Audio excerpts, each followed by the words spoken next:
Assalamualaikum warahmatullahi wabarakatuh. Perkenalkan, nama saya Indra Nasim, NIM 20650043, saya dari kelas B. Di sini saya akan mereview materi selanjutnya, yaitu UML. Di sini kita akan memvisualisasikan dan mendokumentasikan hasil analisis dan desain UML. Unifit karena mengkombinasikan metode OOP yang sudah ada sebelumnya. Modeling karena digunakan terutama untuk memodelkan sistem secara visual. Berbasis sintaks yang digunakan untuk memodelkan pengetahuan disebut language. Apa itu ML? UML adalah bahasa pemodelan untuk sistem atau perangkat lunak yang berparadigma atau berorientasi objek. Pemodelan ini sesungguhnya digunakan untuk penyederhanaan permasalahan-permasalahan yang kompleks sedemikian rupa sehingga lebih mudah dipelajari dan dipahami. Apa yang dapat dilakukan UML untuk Anda atau untuk kita? Yang pertama, UML akan memudahkan berpikir dan mendokumentasikan sistem sebelum mengimplementasikannya, meramalkan sistem, menurunkan biaya pembangunan, merencanakan dan menganalisis logika sistem atau perilaku, serta membuat keputusan yang benar sedini mungkin sebelum melangkah ke codingan. Mendeploy sistem lebih baik karena ada perancangan penggunaan memori dan proses yang efisien, lebih mudah memodifikasi atau mengelola sistem yang terdokumentasi dengan baik, biaya perawatannya juga yang sangat rendah. UML mendefinisikan diagram-diagram berikut ini. Yang pertama, usage diagram, class diagram, behavior diagram, interaction diagram, komponen diagram, dan deployment diagram. Usage diagram mendeskripsikan sebuah interaksi antara satu atau lebih aktor dengan sistem yang akan dibuat. Diagram use case digunakan untuk mengetahui fungsi apa saja yang ada di dalam sebuah sistem dan siapa saja yang berhak menggunakan fungsi-fungsi tersebut. Di sini adalah lambang use case yang dimana ada aktor, dependensi, generalization, include, extend, association, system, use case, collaboration, dan node.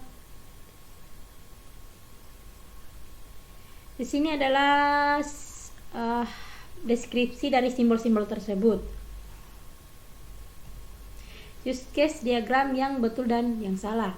Yang betul di sini ada ketika nasabah dia hanya bisa membuka rekening, menyimpan uang, mengambil uang, dan menyimpan dan tutup rekening.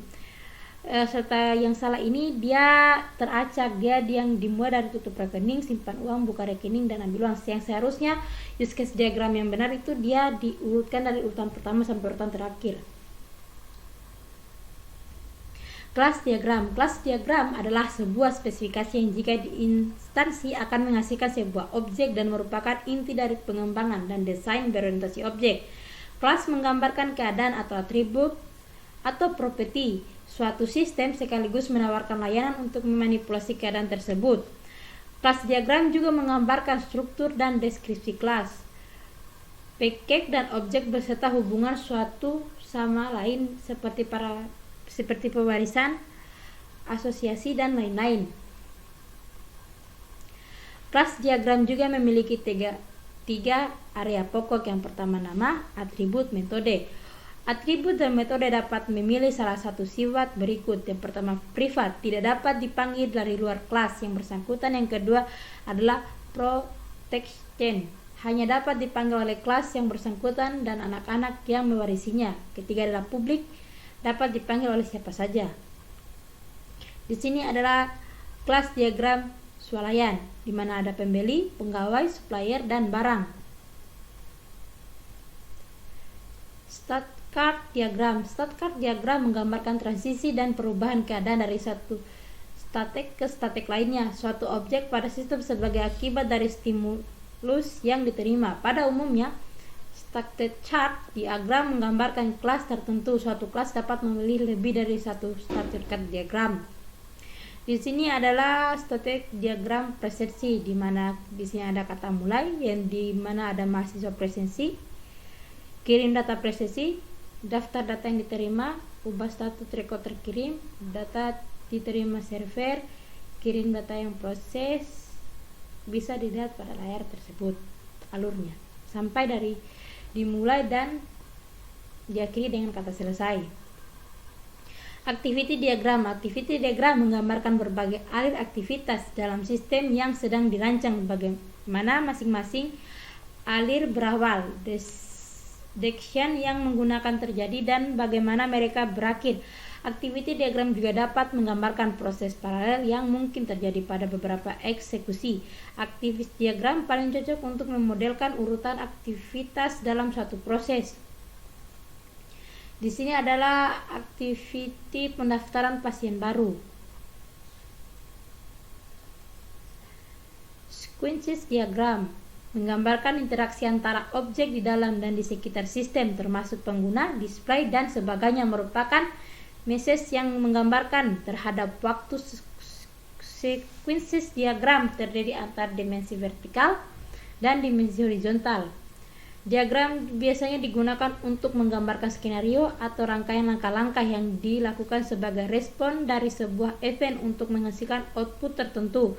Diawali dari apa yang men-trigger aktivitas tersebut, proses dan perubahan apa saja yang terjadi secara internal, dan output apa yang dihasilkan.